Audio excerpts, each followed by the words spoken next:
CM Revanth Reddy మాట్లాడుతున్నారు, live లో చూద్దాం. ఆర్థికంగా స్థితిమంతుడైన తోటి కార్మికుల కోసం ప్రాణ త్యాగం చేసిండు. కనీసం ఆనాడు హాస్పిటల్లో ఆ శవాన్ని పరామర్శించడానికి ఆ కుటుంబానికి ఒక మనోధైర్యాన్ని ఇవ్వడానికి కూడా ఆనాటి ప్రభుత్వం అనుమతించలేదు.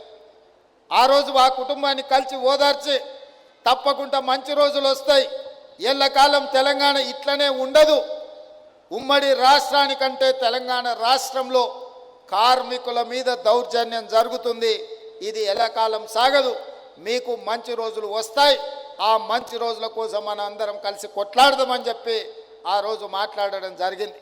ఆ సంకల్పంతో ఏవైతే 6 గ్యారెంటీలు మేము ప్రజలకు ఇచ్చినామో మా 6 గ్యారెంటీల బ్రాండ్ అంబాసిడర్లు మా పార్టీ కార్యకర్తలతో పోటీ పడి ఆర్టీసీ కండక్టర్లు, డ్రైవర్లు, బస్సు దిగినోళ్లకు 6 గ్యారెంటీల గురించి వివరించి ప్రజాపాలన కావాలని కోరుకున్నారు. కాబట్టే ఆనాడు 6 గ్యారెంటీల బ్రాండ్ అంబాసిడర్లుగా ఆర్టీసీ కార్మికులు తమ బాధ్యతను నెరవేర్చిండ్రు. కాబట్టి ఈనాడు ఈ ప్రభుత్వం విజయం సాధించింది. విజయం సాధించిన ప్రభుత్వంలో కార్మికులను ఆదుకోవాలని, దీర్ఘకాలికంగా వాయిదాలు పడుతున్న మీ సమస్యల్ని పరిష్కరించాలని మా ప్రభుత్వం అన్ని విధాల ప్రయత్నం చేస్తుంది. 100% ఈ మీ పరిస్థితులు బాగుపడ్డాయనో మీ సమస్యలు పరిష్కారం అయినాయనో నేను చెప్పను, కానీ కీలకమైన అంశాల పట్ల ఈ ప్రభుత్వం నిర్దిష్టంగా సమస్యల్ని పరిష్కరించడానికి ప్రయత్నం చేస్తుంది. ఆనాడు నష్టాలలో ఉన్న సంస్థ మహాలక్ష్మి పథకం ప్రవేశపెట్టినాక ఈ 11 నెలల్లో దాదాపుగా 115 కోట్ల మంది ఆడబిడ్డలు, మళ్ళొక్కసారి చెప్తున్న మీడియా మిత్రులకు, ఇప్పటి వరకు డిసెంబర్ 9, 2023 నుండి నవంబర్ 30 తారీఖు 2024 వరకు దాదాపుగా 11 నెలల 20 రోజుల్లో 115 కోట్ల మంది ఆడబిడ్డలు ఆర్టీసీలో ఉచిత బస్సు రవాణా సౌకర్యాన్ని వినియోగించుకున్నారు.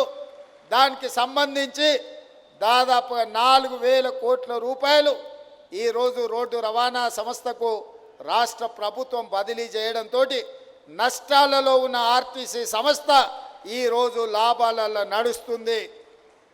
ఒకనాడు 50-60% కూడా బస్సుల్లో ప్రయాణికులు ఎక్కేవాళ్ళు కాదు. ఈరోజు 100 నుంచి 110% బస్సుల్లో రవాణా ఉపయోగించుకుంటుండ్రంటే ఎంతో ఓపికతో మా డ్రైవర్లు, మా కండక్టర్లు ప్రజలతో మమేకమై ప్రజలకు ఇబ్బంది జరగకుండా పని భారాన్ని మోసుకుంటూ ఈరోజు మహాలక్ష్మి పథకాన్ని విజయవంతం చేసిండ్రు. ఇవాళ మహాలక్ష్మి పథకం మా ఆడబిడ్డలకు ఒకప్పుడు అమ్మగారింటికి వెళ్ళాలంటే ఇంటి ఆయన బస్సు కిరాయి ఇవ్వాలి, ఆలయం సందర్శించుకోవాలంటే ఇంటి ఆయన అనుమతి ఇవ్వాలి. ఇవాళ ఇంటి ఆయన రూపాయి ఇవ్వకపోయినా ఆయన అక్కడ పని మీద పోతే మా ఆడబిడ్డలు ఆర్టీసీ బస్ ఎక్కి అమ్మగారింటికి పోయి అమ్మని చూసి ఆ పక్కనే ఆలయంలో పోయి దర్శనం చేసుకొని మళ్ళీ ఇంటి ఆయన వచ్చే లోపల ఇంటికి వచ్చేటట్టు ఈరోజు ఈ మహాలక్ష్మి పథకం ఉపయోగపడుతుంది. మా అక్కలు నవ్వుతున్నారు, నిజమే చెప్తున్నాడు మా తమ్ముడని.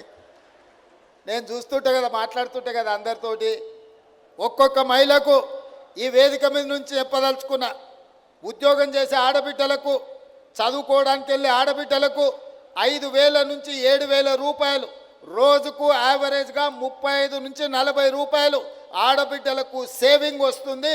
ప్రతి నెల ఒక్క ఆడబిడ్డ ఆర్టీసీ బస్సులో బస్సు కిరాయిల పైసలు 5 నుంచి 7,000 రూపాయలు మిగులుతున్నాయంటే ఈరోజు ఆడబిడ్డలు సంవత్సరం తిరిగే లోపల 1,00,000 రూపాయలు ఆదా చేసుకుంటారు. ఇవాళ ఇంటి ఆయన చేతిలో ఆ 1,00,000 ఉంటే ఆయన సాయంత్రం అయితే బెల్ట్ షాపులు ఇస్తాడు. కానీ మా ఆడబిడ్డల దగ్గర ఆ 1,00,000 ఉంటే వాళ్ళ బిడ్డల్ని బడికి పంపించి మంచి చదువులు చెప్పించి ఈ రాష్ట్ర ప్రయోజకులుగా బిడ్డల్ని తీర్చిదిద్దుతున్నారు. పండగ వస్తే ఆడబిడ్డకు బట్టలు పెట్టాలన్న ఆలోచన ఈ సేవింగ్స్తో చేస్తున్నారు. ఇంటి కిరాయి కొంచెం మంచిగా ఉండాలి, పండుగ వస్తే బాగా చేసుకోవాలని ఈ 5 నుంచి 7,000 రూపాయలు ప్రతి నెల మా వాళ్ళకి ఏదైతే మిగులుతున్నాయో ఈరోజు ఆ రకంగా కుటుంబాన్ని ఆదుకోవడానికి ఉపయోగపడుతున్నాయి. ఇదే కాదు, 200 యూనిట్లు పేదవాళ్ళ ఇంటికి ఉచిత కరెంటు 200 యూనిట్లు ఇవ్వడంతో దాదాపుగా 700-800 రూపాయలు ఈరోజు పేదవాళ్లకు మిగులుతున్నాయి. అదేవిధంగా 500 రూపాయల సిలిండర్, నెలకొక్క సిలిండర్ వేసుకున్న యావరేజ్గా 500 రూపాయలు అట్లా మిగులుతున్నాయి. అంటే 6 గ్యారంటీలలో ఆడబిడ్డలకు బస్సు ఉచిత ప్రయాణం కావచ్చు, పేదవాళ్లకు 200 యూనిట్లు ఉచిత కరెంటు కావచ్చు, 500 రూపాయల సిలిండర్ కావచ్చు, రాజీవ్ ఆరోగ్యశ్రీ ద్వారా ఇంట్లో పేదవాళ్ళకి ఏ ఇబ్బంది వచ్చినా 10 లక్షల రూపాయలు కార్పొరేట్ వైద్యాన్ని అందించడం ద్వారా యావరేజ్గా ప్రతి నెల సరాసరిగా చూసుకున్న 10,000 రూపాయలు ఈరోజు ప్రతి కుటుంబానికి ప్రత్యక్షంగా ఆర్థిక ప్రయోజనం చేకూర్చే విధంగా ఈరోజు ఈ పథకాలు అమలు జరుగుతున్నాయి. ఇదే కాదు, ఈరోజు బోనస్ ఒట్లు పండించిన వాళ్లకు గతంలో మీకు తెలుసు ఊరేస్తే ఊరేసుకున్నట్టే అని ఆనాటి పెద్దలు చెప్పిండ్రు. ఆ మాట చెప్పిన పెద్ద మనిషి మాత్రం ఆయన ఫామ్ హౌస్లో 150 ఎకరాలలో వరి పండించుకున్నాడు.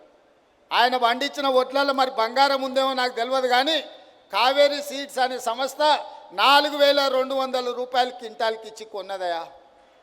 మరి దొరలు పండిస్తే ఆ ఒడ్లల్లో బంగారం ఉంటుందేమో నాకు తెలియదు, కానీ గజ్వేల్ ఫామ్ హౌస్లో రాష్ట్రమంతా ఊరేస్తే ఊరేసినట్టే అని రైతాంగానికి చెప్పి వారు మాత్రం 150 ఎకరాలల్లో వరి పండించుకుంటే కావేరీ సీడ్స్ 4,200 రూపాయలు క్వింటాల్కి ఇచ్చి కొనుగోలు చేసింది. ఆనాటి పరిస్థితులు అవి. మరి ఈనాడు రైతాంగం కష్టాలు గుర్తించి రైతులను ఆదుకోవాలని, వ్యవసాయం దండుగ కాదు వ్యవసాయాన్ని పండుగ చేయాలని, ఇది రైతు రాజ్యమని నిరూపించడానికి 25,35,000 మంది రైతు కుటుంబాలకు మొదటి సంవత్సరంలోనే 21,000 కోట్ల రూపాయల రైతు రుణమాఫీ చేసి 2 లక్షల రూపాయల వరకు రైతులకున్న అప్పుల నుంచి రుణ విముక్తుల్ని చేసి ఇవాళ 25 లక్షల మంది రైతులను అప్పుల ఊబిలో నుండి బయటికి తీసుకొచ్చినాం. 21,000 కోట్ల రూపాయలు రైతుల ఖాతాలో వేసినాం.